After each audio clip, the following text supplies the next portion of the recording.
It's interesting because you talk about when you in your book Goals that people need to almost do magic wand thinking when they're Yes. writing their goals. Yes. It sounds like what you're talking about there with a sort of an unbelievable vision. It sounds it's similar and linked to magic wand, isn't Yes. it? What I do is this: I take out my magic wand. I always have my magic wand, and I'll do this with every audience.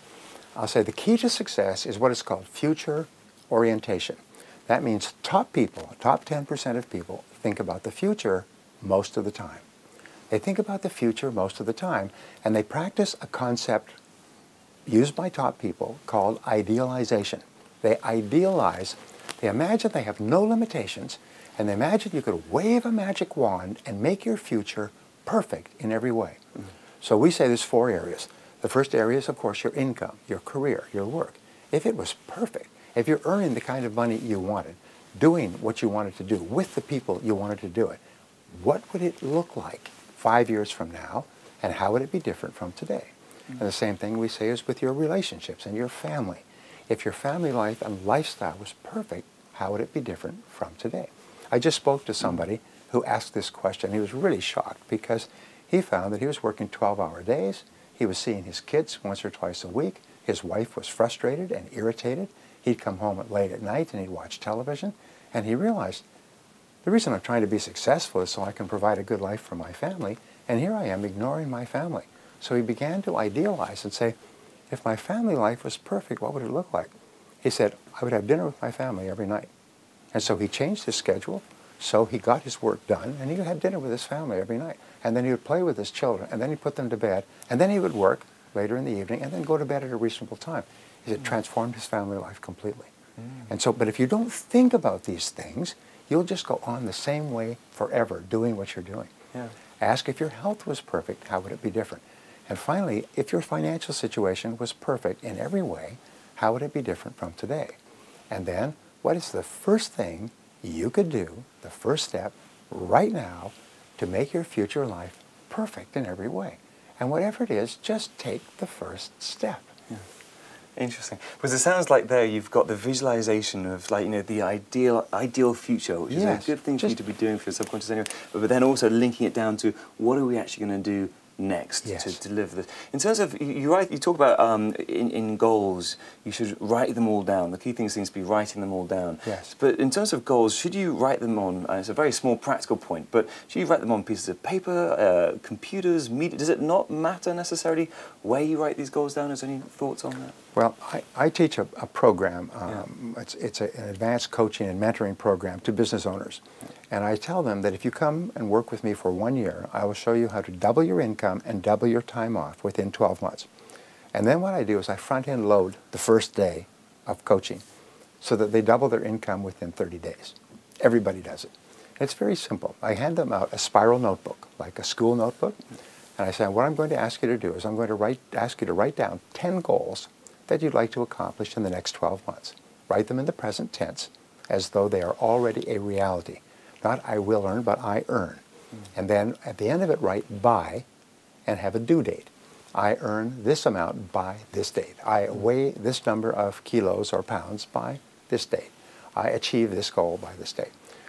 Now, when you write it down, you engage in what is called a psychoneuromotor activity, which is a 50-cent word, as we say. It's a big word.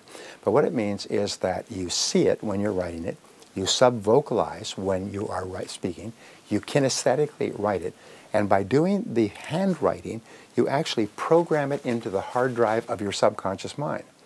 And I've had people do this exercise once, and a year later, they found that list of goals, and they were astonished to find that 8 of the 10 goals had been achieved. I spoke to a gentleman recently, remarkable story. He said, after he had gone through my seminar, he heard me say, write down 101 goals that you want to accomplish in your lifetime. Well, he was about 24. He was struggling. He was poor. He had a used car, no money, unmarried, single, so on. So he went home that weekend. He got a spiral notebook. He wrote down 101 goals. Now, 12 years later, I'm coming back to the same city, Atlanta, Georgia. And so he came to my seminar. And he said, I have to talk to you. He said, because 2 weeks ago, I was going through my papers, and I found that notebook. And I said, there's that notebook I wrote so many years ago. And he took it out, and he said, I wonder how I did. And so he began looking, and he took out a pen, And he began ticking off the 101 goals. So, yes, I achieved that. And I achieved that. And I achieved that. He said, Brian, and he started to cry.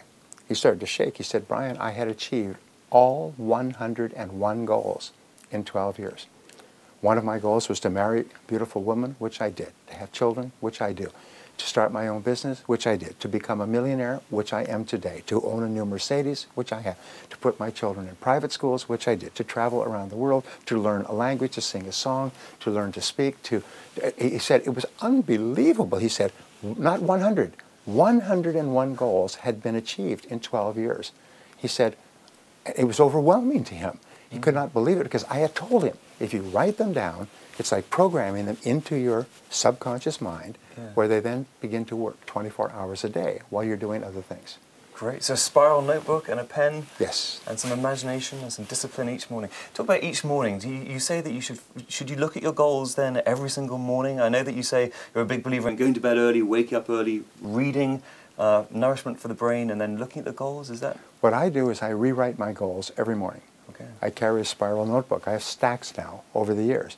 And every morning I get up, when I do a little bit of reading, I exercise, and then I'll open my book and I'll write down the goals. Now here's the key.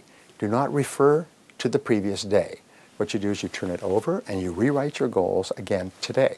Now here's what will happen. When you first write down 10 goals, they will be the first things that occur to you. The next day, when you write them down without reference, you will change the order. You may actually drop off one or add something else.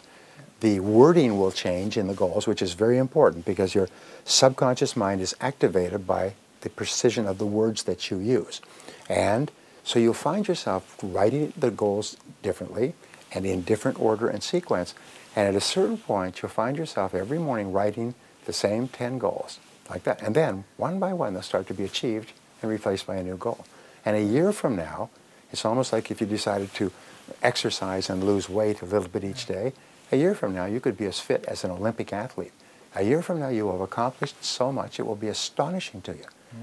You know, and people say, well, it sounds really good, big American motivational speaker and so on. They say, but what if it doesn't work? I say, no, that's the wrong question. What if it does work? All it costs is a spiral notebook, a pen, and a few minutes a day, maybe 5 minutes. What if it could transform your life, as it has done for millions of other people, with no exceptions, in 56 countries where I've spoken? So if it works for everybody, everywhere in the world, it'll probably work for you. All it takes is 5 minutes a day.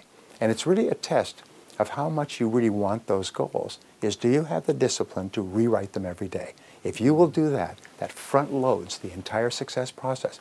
Do you know the very act of writing goals raises your self-esteem, it improves your self-image, it increases your self-confidence, and it activates your creative mind. You start to see all kinds of ideas and ways to achieve the goals that you've written. It's so powerful, it's literally life-changing, that one technique. And should you, when you're with the spiral notebook in the morning, should they be the day's goals, week goals, year goals, or just the key ones? Well, it's not a time planner. No. It's just, it is your goals for the foreseeable future. Okay. Now, when I say start off, write down 1-year goals. If you have more confidence, you can write down 5- and 10-year goals. But I have never written a goal that I didn't achieve. And I've gone from literally from rags to riches, from being broke to being worth an enormous amount of money. And it was exactly what I wrote down. the car, the home, the family, the business. Everything I wrote down eventually came true. And everybody I speak to says, it all comes true eventually. Yeah.